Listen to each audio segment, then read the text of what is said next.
Boa noite, boa noite. Boa noite, pessoal. Tudo bem? Acho que tá queimando a imagem, né?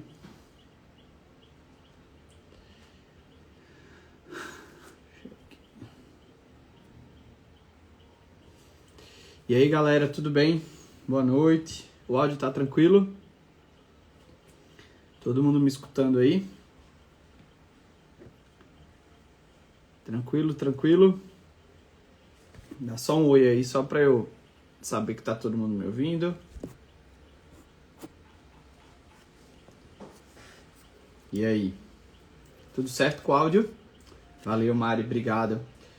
Pessoal, pra quem não me conhece, tá? Me apresentando aqui, Felipe Marinho. A gente teve aí pessoas mais novas entrando no Instagram, então já fica aí as boas-vindas. Hoje a gente vai conversar um pouquinho sobre violência, tá? Na infância. Então, violência contra criança, contra adolescente.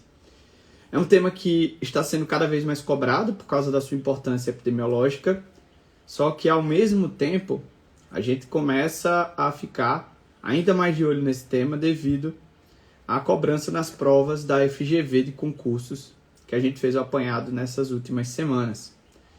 Então, quando a gente pega, né, a parte da estatística da FGV, o tema violência na infância acaba sendo muito importante.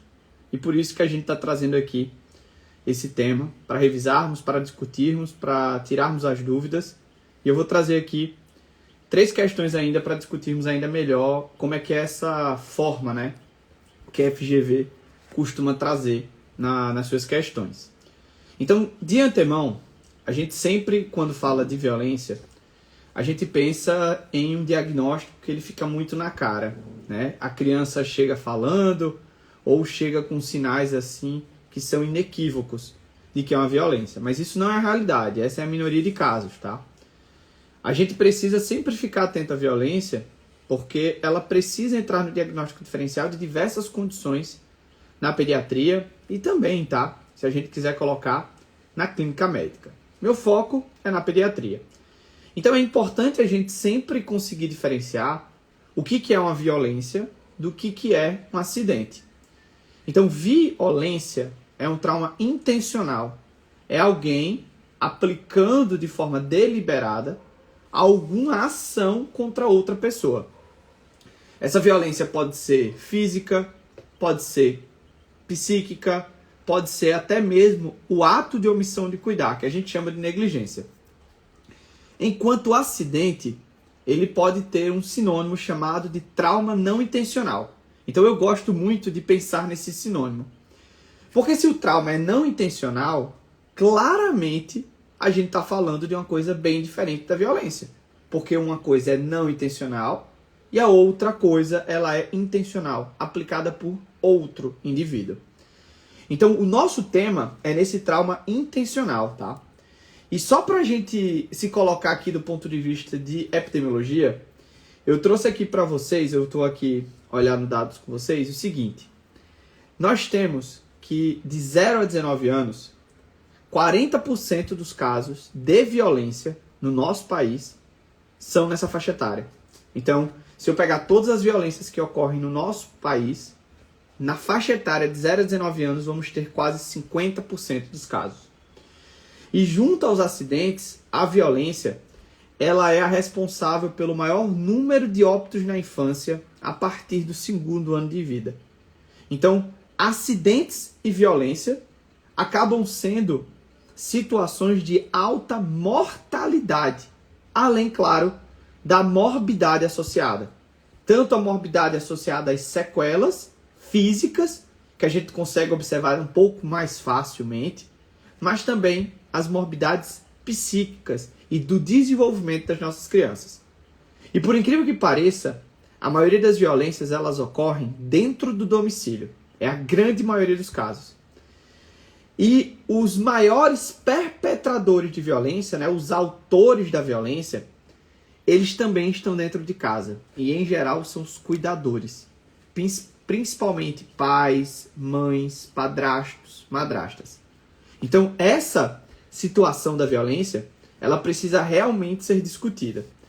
Mas, Felipe, eu entendo que você está trazendo para a gente essa ideia da epidemiologia, para conversarmos aqui na mesma linha de pensamento, para até entendermos a importância desse tema do ponto de vista de epidemiologia brasileira. Mas como é que isso pode chegar para mim quando é que eu tenho que suspeitar de violência? Então eu vou trazer aqui para vocês uma situação de um lactente que chegue de uma maneira inespecífica no seu atendimento e depois a gente vai conversar sobre alguns achados que podem chegar também, só que esses acabam trazendo maior suspeita nesses casos. O lactente que pode ser vítima de violência, em geral, é aquela criança que vai chegar com rebaixamento de nível de consciência. E você vai colocar essa criança no diagnóstico diferencial. Você vai pensar lá na hipoglicemia, no distúrbio metabólico, vai pensar no distúrbio, né, associado a uma infecção. Você vai pensar em alguma causa neurológica que passou desapercebida nos primeiros exames físicos, uma malformação. Mas a violência ela tem que estar na sua suspeita. Por quê? Porque no lactente existe o aumento da prevalência do que nós chamamos da síndrome do bebê sacudido. É a Shaken Baby Syndrome. Felipe, o que é isso, né? Isso basicamente é aquela situação que algum cuidador, ele sacode literalmente a criança com uma intensidade. E isso vai causar lesões do sistema nervoso central. Então a criança chega lá com rebaixamento de consciência, na hora que você examina, você observa que a fontanela está abaulada, você observa que o perímetro cefálico ele aumentou, você realmente observa que o nível de consciência dessa criança está diminuído, e aí você pensou em violência. Só que na hora que você pensou em violência, você pode procurar outros dados que lhe ajudem. Um dado importante, inclusive na ectoscopia, são as lesões cutâneas. Então eu posso procurar equimoses, principalmente em estágios diferentes de evolução. Então a gente sabe, né, que existe o espectro equimótico famoso. Então se eu encontro uma equimose que está ali, né, arroxeada, ou seja, de forma aguda, e eu tenho equimose já em outro estágio, aquela amarelada, a gente está falando de equimoses que ocorreram em períodos diferentes. Então a criança pequena com várias equimoses, claro, pessoal, que eu tenho que suspeitar de violência. E aí, nessa criança que eu estou suspeitando de violência, o que eu tenho que fazer? Vamos lá. Se a minha criança teve rebaixamento de consciência, com certeza ela ganha neuroimagem. Por exemplo, ultrassom transfontanela. O que eu vou procurar? Principalmente os diagnósticos diferenciais, que a gente acabou de comentar, mas também hemorragia intracraniana, que pode justificar a fontanela abaulada, pode justificar aquele aumento do perímetro cefálico. Ao mesmo tempo, eu posso solicitar para o amigo oftalmologista para fazer um fundo de olho.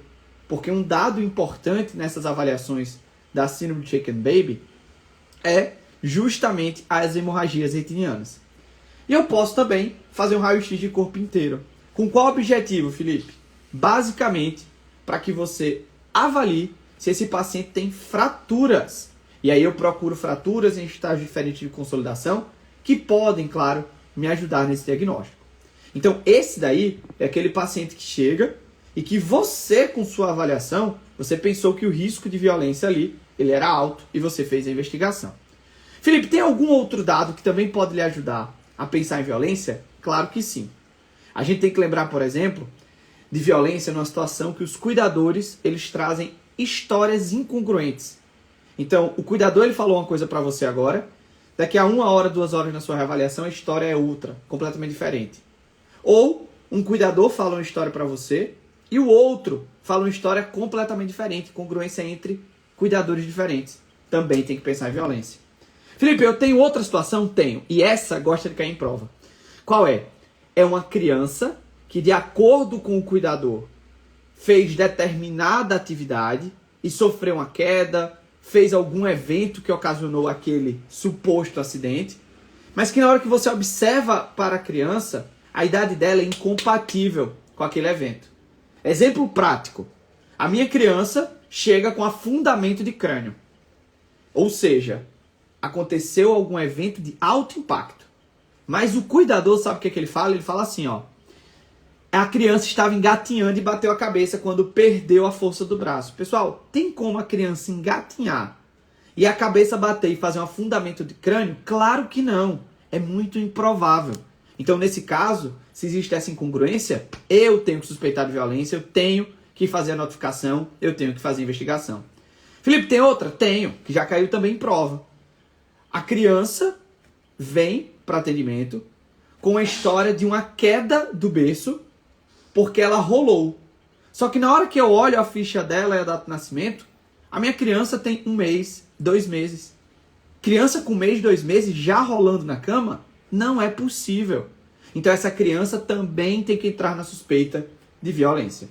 E aí na hora que eu suspeito de violência, eu tenho que fazer qual é a conduta. Primeiro, claro, é avaliar as alterações que essa criança tem do ponto de vista médico e fazer o manejo adequado para tal. Tem uma fratura, então vamos chamar a ortopedia para avaliar a imobilização. Felipe, é uma criança que está com hemorragia intracraniana por causa do trauma. O que eu faço? Chamo o pessoal da neurocirurgia para avaliar alguma medida intervencionista. Mas além de fazer o atendimento médico e estabilizar a criança, eu sou obrigado a fazer a notificação. Então eu tenho que ir lá e notificar aquela suspeita, e a unidade de saúde, ela precisa também já estar acionando toda a rede de proteção para aquela criança. Felipe, qual é a rede de proteção primordial? Desde a lei, né, que impôs o Estatuto da Criança e do Adolescente, essa estrutura que é proteção da minha criança é o Conselho Tutelar. Então o Conselho Tutelar, ele precisa ser acionado. E o médico, pessoal? Ele tem a obrigação de fazer investigação do crime, investigar quem é o culpado? Não, tá? A nossa obrigação é fazer os cuidados médicos, notificar o serviço, tá, de vigilância e, ao mesmo tempo, acionar a rede de proteção da criança. Nesse caso, vai ser o acionamento do Conselho Tutelar. Essa é a ideia. Não cabe ao profissional de saúde a investigação do crime, identificação do agressor. O que cabe a nós é fazer essa parte que é notificação, não esqueçam, e acionamento da rede de proteção e, claro, né, a descrição no prontuário de tudo que você observou e por que a suspeita de violência ela apareceu. Isso é obrigatório. Ah, Felipe, beleza, entendi essa parte do Shaken Baby, entendi também essa parte das incongruências da história clínica com o desenvolvimento. Tem mais coisa que aumenta a suspeita de violência? Tem. Eu vou trazer aqui algumas para vocês, as mais clássicas. Por exemplo, eu tenho uma criança que ela está dando entrada na emergência com vários relatos de acidentes diferentes. Poxa, a criança já chegou aqui, ó, em 6 meses e já foi internada 4, 5 vezes por TCE, por fratura, por hematoma. Eu tenho que suspeitar de violência? Claro que sim. Isso é minha obrigação, tá? Eu tenho que suspeitar. Então eu tenho que fazer investigação, tenho que questionar algumas informações sobre essa combinação de grau de desenvolvimento e as lesões que aconteceram. Então isso precisa ser feito. Ao mesmo tempo, a gente também pode suspeitar de violência quando há lesões em regiões habitualmente cobertas. Então não é comum que você encontre lesões na lateral do dorso, que você encontre possivelmente, né, aqui no dorso por completo, na região interna dos membros. Você encontrar, por exemplo, lesões na região perineal, que geralmente está com cueca, calcinha, fralda. Então são lesões que não são comuns. Então eu tenho que suspeitar de violência. Eu também tenho que suspeitar de violência naquelas situações de queimaduras atípicas. Poxa, eu tenho uma queimadura que ela é uma queimadura homogênea. Então quer dizer que o líquido ele entrou em contato ao mesmo tempo, na mesma intensidade em toda aquela localidade. É estranho. Eu tenho uma queimadura que ela tem uma borda muito bem definida, eu não vejo nem respingo, também é estranho. Eu tenho uma queimadura que pegou as minhas mãos e meus pés, as queimaduras que nós chamamos de luvas e meias. Isso é comum? Claro que não. Porque a criança, quando toca algo quente, o reflexo dela é tirar. Então ela não vai habitualmente colocar as 2 mãos, os 2 pés. Então isso tem que chamar a atenção de violência. Eu também tenho que chamar a atenção da violência nas queimaduras de região perineal. Porque não é normal que a criança tenha uma queimadura e, por acaso, naquele momento, ela está pelada. Pessoal, então esses dados que fogem do habitual têm que ser levados em conta, com certeza, na sua avaliação desse possível caso de violência. E, de novo, não esqueçam da conduta, porque, em geral, o que é mais cobrado, você vai ter que notificar aquele caso como suspeito, ativar a rede de proteção e, claro, prestar atendimento à criança. Tranquilo? Vejam aqui comigo essa questão que eu vou trazer para vocês. Eu acho que a visão aí tá tranquila, né, para vocês. Qualquer coisa, se tiver com dificuldade, eu vou ler. Mas olha, sobre o Estatuto da Criança, uma lei 8.069, analise as assertivas verdadeiro e falso, tá? Não é uma questão sobre violência em si, mas traz o tema nela e a gente aproveita e revisa o ECA. Ele diz assim, ó, os casos de suspeita ou confirmação de maus-tratos contra criança e adolescentes serão obrigatoriamente comunicados ao Conselho Tutelar. O que é que vocês acham, pessoal? Suspeitei de violência, o que eu tenho que fazer? Lembra, né? Tenho que notificar, acionar a rede de proteção, em especial o Conselho Tutelar, e fazer o atendimento médico. Então, essa primeira assertiva acaba sendo, sim, verdadeira. A segunda assertiva fala que não é obrigatória a vacinação de crianças nos casos recomendados pelas autoridades sanitárias, caso os pais não desejarem. Vamos lá, tá? O que está no ECA? O que é que está no ECA? Se é uma indicação da autoridade sanitária, a criança tem que ser vacinada, tá? Então, aqui não tem isso de opção dos pais. É sempre obrigatório. Então, a segunda assertiva ela é falsa. A terceira assertiva. Os profissionais devem informar as gestantes sobre a importância do teste do pezinho e sobre as diferenças existentes nas modalidades oferecidas pelo SUS e na rede privada. Isso tem que acontecer? Tem, tá? A gente deve falar para a família o que o SUS faz e o que ele poderia ter feito se fosse para a rede, né, de saúde privada. Então lembrem lá, no SUS a gente tem basicamente aquelas 6 doenças, né? Então tem o hipotireoidismo, temos a fenilcetonúria, a fibrose cística, hemoglobinopatias, incluindo doença falciforme, deficiência de biotinidase, hiperplasia adrenal congênita. Já deveríamos ter em todo o Brasil a sorologia para toxoplasmose, deveríamos ter também, desde maio do ano passado, a triagem para homocistinuria clássica. Eu sei que não são todos os estados que têm isso, mas são as doenças que hoje o SUS coloca como ideal na sua realização. Mas eu tenho que orientar que a criança tem esse acesso ao teste de pezinho do SUS, mas também posso colocá-lo como opção. Então observem que nessa condição nós temos, né, a primeira assertiva verdadeira, a segunda falsa e a terceira verdadeira. Beleza? Pegaram aqui, ó, a FGV, aquela banca que vai fazer a prova do ENARE, falando sobre Estatuto da Criança e do Adolescente. Vamos aqui comigo agora para outra questão que agora sim, ela entra de uma maneira um pouco mais específica na violência, nos maus tratos infantis. Assinale a opção que indica um tipo de maltrato em crianças caracterizados pela recusa de cuidados médicos necessários, levando a danos ou riscos à saúde da criança. Vejam, eu não estou falando aqui de uma lesão física. Eu não estou falando aqui de uma exploração sexual, de uma violência sexual. Eu estou falando aqui de alguma violência psicológica, de afastar a criança, de colocá-la, por exemplo, em um ambiente inóspito para castigo. Não. Eu estou falando aqui de uma criança que está sofrendo o que nós chamamos de omissão do cuidado. E omissão do cuidado é um tipo de violência. Qual é esse tipo de violência? Muito bem. A violência que nós chamamos de negligência médica. Então, é isso aqui que a gente precisa lembrar. Então, a gente está falando que a família está negligenciando, tá? É importante aqui frisar que o tema negligência, ele está sendo colocado muito nessas provas de FGV, que a gente teve acesso, que a gente está fazendo esse compilado de estatística, e a gente também está vendo nas provas do Revalida uma maior cobrança sobre o tema negligência. Por que eu estou trazendo isso para vocês? Porque se provas que têm esse caráter nacional estão falando de negligência, a chance de cair numa prova de ENARE é muito alta. Então, de novo, tá? Violência epidemiologicamente é importante. As estatísticas mostram que eles gostam de cobrar o tema. Então, a chance de cair aqui, ó, em outubro é muito alta na nossa prova do ENARE. Beleza? Vamos aqui terminar com mais uma questão. Qualquer dúvida, fica à vontade, pessoal. Coloca aqui embaixo para a gente discutir. Olha aqui. Assinale a opção que indica o órgão responsável pela promoção e proteção dos direitos da criança e do adolescente no Brasil, conforme estabelecido pelo ECA, pelo Estatuto da Criança e do Adolescente. Vamos lá, que eu não vou deixar de falar isso para vocês aqui na nossa live de hoje. Todas as vezes que suspeitarmos de violência, eu vou fazer atendimento médico do paciente para avaliar o que precisa ser feito do ponto de vista de estabilização e de tratamento do que foi achado. Segundo, eu sou obrigado a notificar na suspeita. Terceiro, eu tenho que acionar a rede de proteção daquela criança.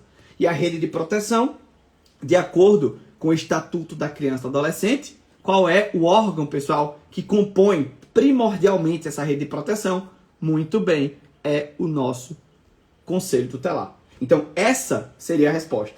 Vejam, portanto, que são 3 questões de concursos diferentes que falam sobre o tema Estatuto da Criança e do Adolescente, violência e rede de proteção. Então, é isso que a gente suspeita que eles vão começar a cobrar nas provas. Então, já fica aí o recado para vocês, para pegar esse assunto e dar um pouquinho mais de atenção. Essa live, claro, ela vai ficar aqui gravada e eu estou, a partir de agora, disponível para dúvidas. Se vocês tiverem alguma coisa aí para perguntar, aproveita, mas essa live ela vai ficar gravada, tá? E a gente vai ficar, pessoal, nessas próximas semanas, trazendo tudo que é de novidade, como a gente já faz aqui pelo Instagram. Então, se você não nos segue, já bota para seguir, aproveita aqui a oportunidade de sempre se atualizar com o médico residente. Beleza? Dúvidas? Comentários? Todo mundo tranquilo com esse assunto? É um assunto um pouco curto, mas é um assunto que, se a gente dominar, a gente acerta todas as questões, tá? É muito, muito, muito importante. Alguma coisa aí pra gente? Aparentemente, não? Tá tranquilo? Gostaram desse estilo aqui, de botar questão no meio da live? Tive essa ideia para essa live de hoje. Achei interessante porque agora o tamanho que o Instagram permite facilitou a nossa vida. Professor, eticamente, no caso adolescente que refere a uma violência em consulta, mas que solicita que o médico não acione o conselho, podemos ferir o sigilo, certo? Perfeito, Tobias. Você está entrando agora um pouco no mérito da quebra do sigilo, em especial na consulta de ebiatria, tá? Na consulta de ebiatria, a gente tem aquelas situações em que nós podemos quebrar o sigilo médico. Por exemplo, situações que tragam risco de vida para a criança. Então, se você encontra uma criança que está se automutilando, que está sofrendo qualquer tipo de violência, seja física, seja sexual, seja psicológica, seja uma criança, por exemplo, que está com diagnóstico de depressão, você notou que ela está ali com tentativa de suicídio, você vai quebrar o sigilo, tá? Você, além, claro, de comunicar a família, porque você também tem que comunicar a família, de preferência, junto ali com a criança, né? Comentando com ela que você vai fazê-lo, mas no caso da violência, você vai ter que notificar e acionar, com certeza, a rede de proteção, tá? Então isso é muito importante ser lembrado. Muito bem aí. Valeu pela lembrança, Tobias. Mais alguma coisa, pessoal?